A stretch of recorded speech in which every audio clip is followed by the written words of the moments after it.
मन नारायण नारायण नारायण, श्रीमन नारायण नारायण नारायण, भज मन नारायण नारायण नारायण, श्रीमन नारायण नारायण नारायण, भज मन नारायण नारायण नारायण,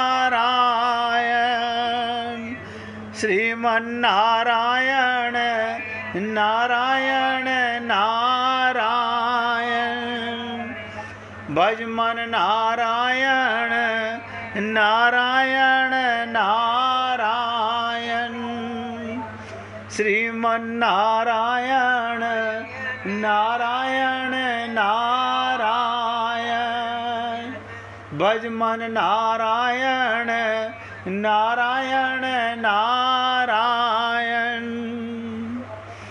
सभी पुण्य आत्मा पूरी एकाग्रता से सुनिएगा। किसी ने आज हमसे पूछा कि जी आज तो तुलसी विवाह है, देव उठनी एकादशी है। मैंने कहा तुलसी तो सदा से भगवान की है।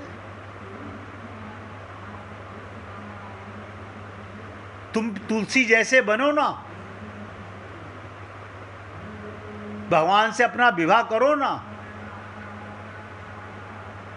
नहीं, हम तुलसी विवाह करा रहे हैं, ये तो मन का व्यापार है, इनसे कुछ नहीं होने वाला।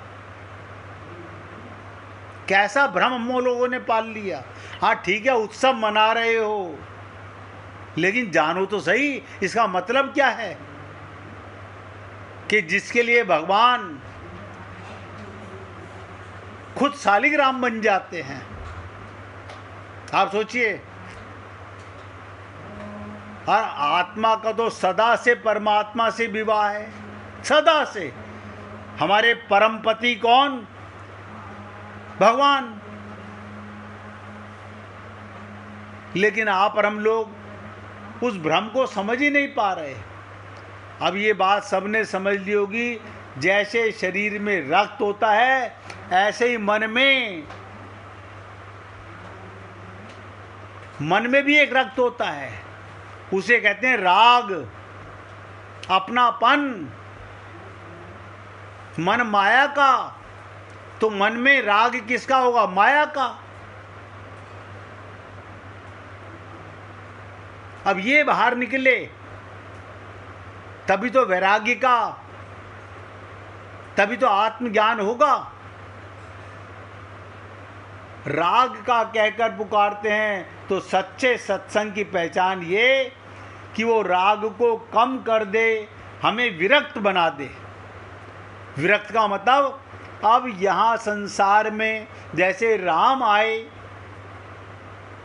कृष्ण आए, बड़े बड़े संत महात्मा आए, वो परिवार में रहे, सबके साथ रहे, लेकिन विरक्त रहे। और हम कैसे रहते हैं? आसक्त। ये हमारे मन का रोग है, ये मन का रक्त है। यदि सत्संग में जाकर भी राग की मात्रा वैसी बनी रहे, मैं फिर आपको देखो बोले जा रहा हूँ, इसमें आपका दोष नहीं है, मैं अपना दोष महसूस करता हूँ। मैं समझता हूँ आप लोग तो बहुत पुण्य आत्मा हो कि अपना समय देते हो, वो ठीक है, जितना समय आप दे पाते हो अच्छी बात है। लेकिन मैं अपने में कमी महसूस करता हूँ कि मैं आज तक आपको माया से विरक्त करने की बात नहीं समझा पाया। कैसा राग है, यानी हम चेतन और जड़ में राग। ये शरीर जड़ है, हम चेतन परमात्मा के अंश हैं, और मरने वाले शरीर में, और इसी के कारण सारे परिवार में राग है, सामान में राग है। इसलिए पुण्य आत्माओं, मैं आपको दोष नहीं देना चाह रहा हूँ, मैं तो अपने को दोष दे रहा हूँ। कि इतने वर्षों के अंदर भी मैं आपके अंदर ये रक्त नहीं निकाल सका। इसकी जड़ें कहाँ तक हैं? अनंत जन्मों से लगी चली आ रही हैं।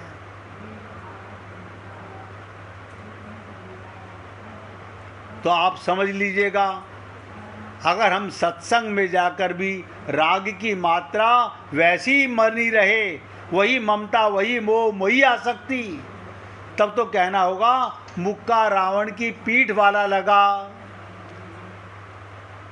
रक्त नहीं बहा, काम क्रोध लोभ सब भरा रहा, लंकनी के सिर वाला नहीं पड़ा। इसका मतलब जो लंकनी को घूंसा लगा वो हमें नहीं लगा। हनुमान जी ने जब रावण को मुक्का मारा, वो गिरकर मूर्छित हो गया। मूर्छा दूर होने पर फिर उठकर हनुमान जी के बल की प्रशंसा करने लगा। पर एक लंकनी ने जब हनुमान जी की प्रशंसा की तो उसे सुनकर वो दुखी नहीं हुए थे।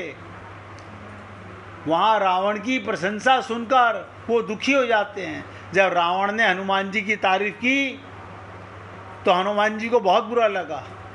और मैं आपको बता दूं, अगर आप हम लोग किसी संत महात्मा की तारीफ करते हैं, इससे वो प्रसन्न नहीं होते। वो प्रसन्न होते हैं हम उनकी शरणागति में जाकर भगवत प्रेम कमा पाते हैं, हमारा राग मिट जाता है, तब वो प्रसन्न होते हैं। हनुमान जी क्या कहते हैं? धिक धिक अधम मंदमति मोही। अरे मुझ मंदमति को धिक्कार है, मुझे धिक्कार है। बताइए, अब आप सोचिएगा, हनुमान जी अपने को धिक्कार रहे हैं कि हनुमान जी रावण को मंदमति कहकर नहीं पुकारते। 10 सिर वाला रावण, विश्व में अपने श्रेष्ठ बुद्धिमत्ता का घमंड करने वाला रावण हनुमान जी की दृष्टि में केवल मंदमति है। हनुमान जी का अभिप्राय ये कि रे रावण, तेरी दासी लंकनी, ध्यान से सुनो, तेरी दासी लंकनी हमारा भाषण समझ गई, पर तू इतना मंदमति कि तू समझता ही नहीं। अब आप हम लोगों को सत्संग का प्रभाव क्यों नहीं पड़ रहा? क्योंकि हमारे अंदर से राग नहीं निकलता। एक होता है अनुराग, एक होता है वैराग्य। हमारी ममता, हमारा मोह, हमारी आसक्ति वो वही की वही बनी हुई है, तो कोई लाभ नहीं हुआ सत्संग का। तो हनुमान जी कहते हैं, मैं मुक्के के द्वारा अपने बल का प्रचार कर रहा हूं, क्या मैं तुझसे अपने बल का प्रमाण पत्र लेने आया हूं?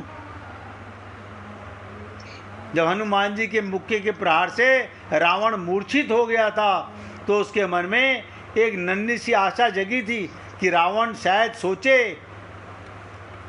कि जगत विजेता जब एक बंदर के मुक्के से गिर सकता है, तब भगवान का ये बंदर के मुक्के का बल नहीं, ये तो ईश्वर का बल है। संत महात्मा के पास अपना कुछ नहीं होता, वो भगवान की कृपा के पात्र होते हैं। हनुमान जी के पास भी अपना बल नहीं था, भगवान की कृपा का बल था।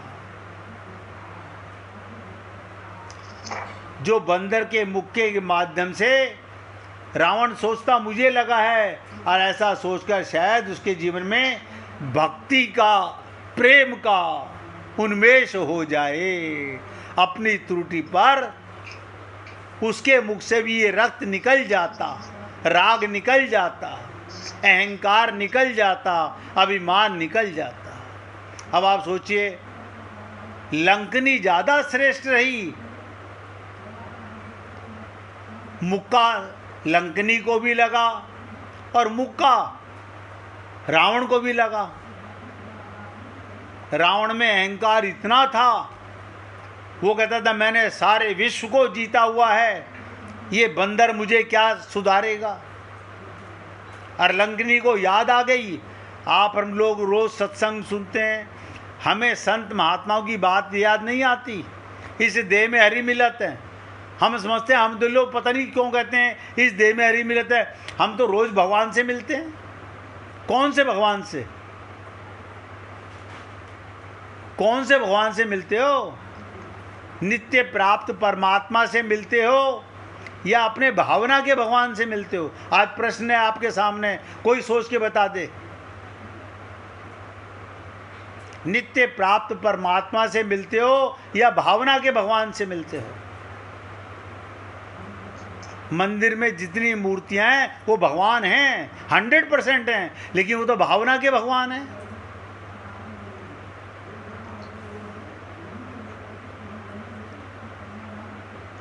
हर सांस में सुमिरन हो। भैया कुछ बोल रहे थे आप? मैंने कहा भावना से ही मिलते हैं। हाँ, बस वही मैं बोल रहा हूँ। तो भाव कब होगा? जब हमारे से राग निकल जाएगा, तब प्रेम का भाव जागेगा। अभी तो हम अपने को शरीर मानकर कितना भी संत महात्मा समझाएं, विरक्त नहीं हो पाते, रक्त नहीं निकल पाता।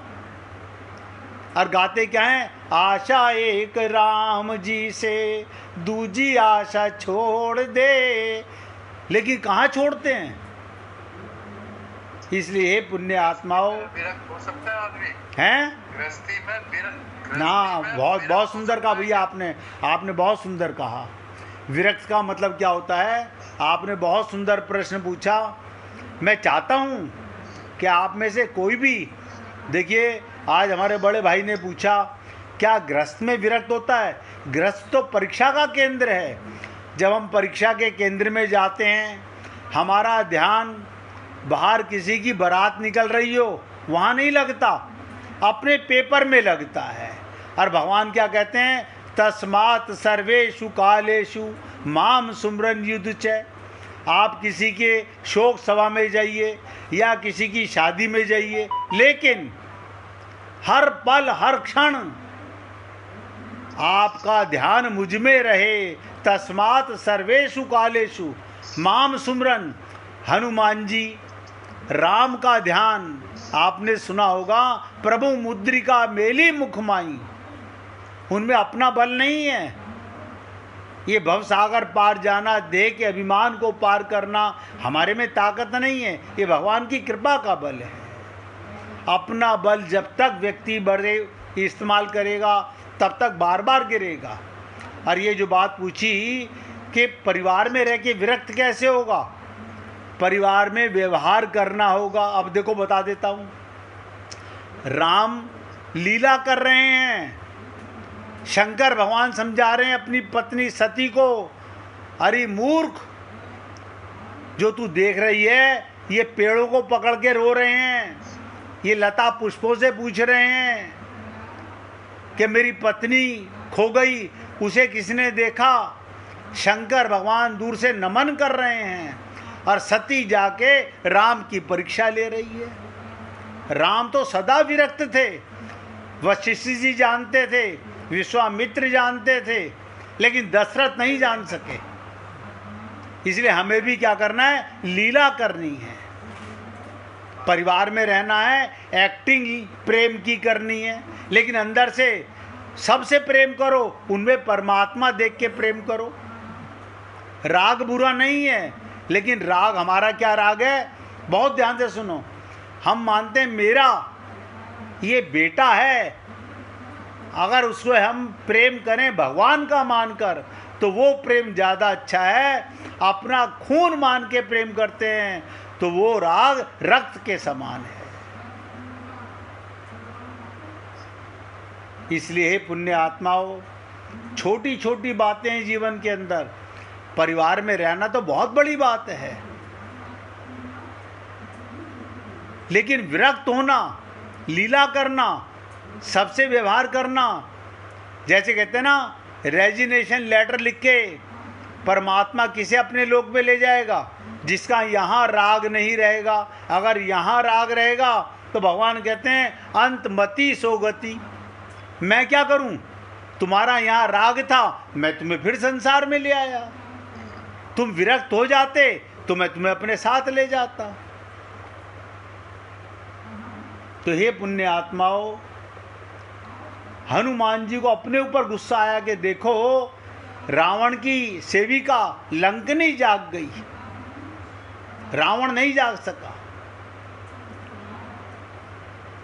जो बंदर के मुक्के के माध्यम से मुझे लगा है, और ऐसा सोचकर शायद उसके जीवन में भक्ति का, प्रेम का बिरवा पैदा हो जाता। पर जब उन्होंने रावण को देखा वो उन्हीं की प्रशंसा कर रहा है, तो हनुमान जी ने अपने को धिक्कारने लगे। ये रावण को नहीं धिक्कारा, अपने को कहते हैं धिक धिक अधम मंदमति मोही। इसलिए मैं आपसे कहता हूं, मैं आप लोगों को कभी दोष नहीं देना चाहता, मैं तो अपने को दोष देता हूं कि मेरे अंदर ही कुछ बताने में कमी रही होगी, अन्यथा हमारी भी अनुरक्ति, हम विरक्त होते, परमात्मा में राग होता। मैं तो फिर निवेदन कर रहा हूं, हमारी माता में परमात्मा, हमारे पिता में परमात्मा, हमारे पति में, हमारी पत्नी में, हमारे बच्चों में सर्वेश्वर हरि व्यापक सर्वत्र समाना,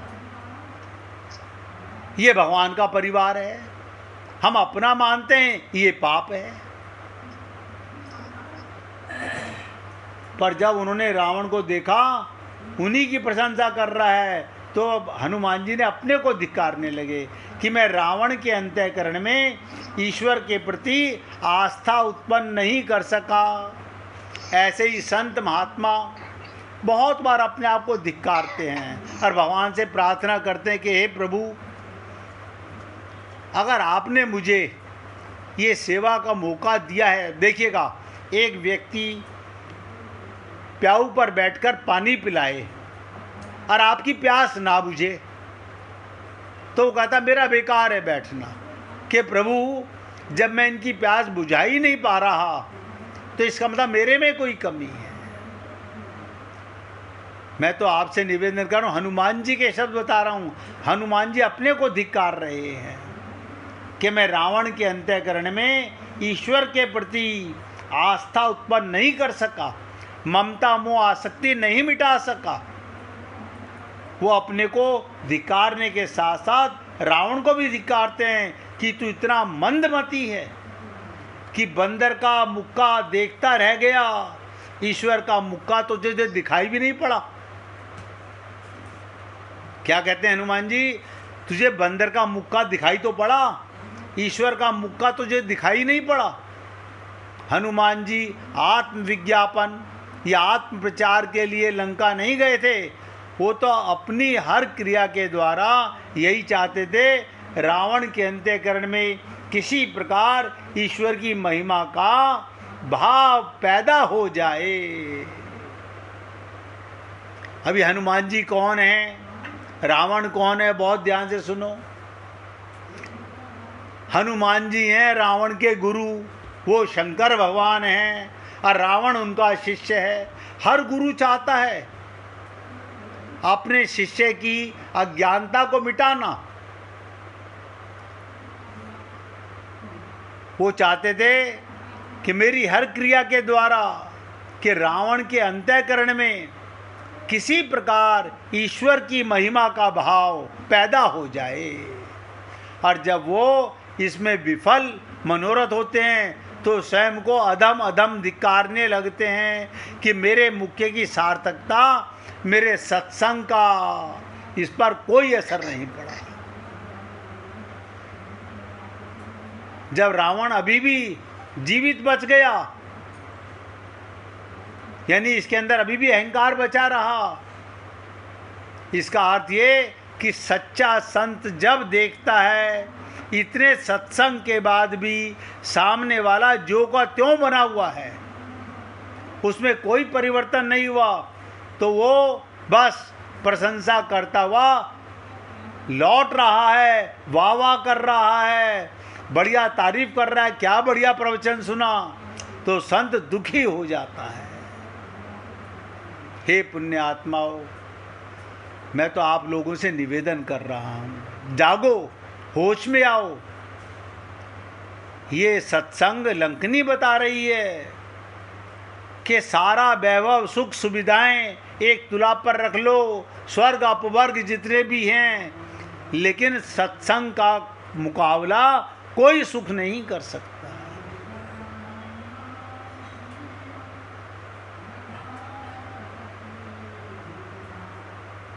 देखिए, मैं आपको एक प्रमाण दूंगा पहले 1 मिनट कीर्तन करने के बाद में। हरे कृष्ण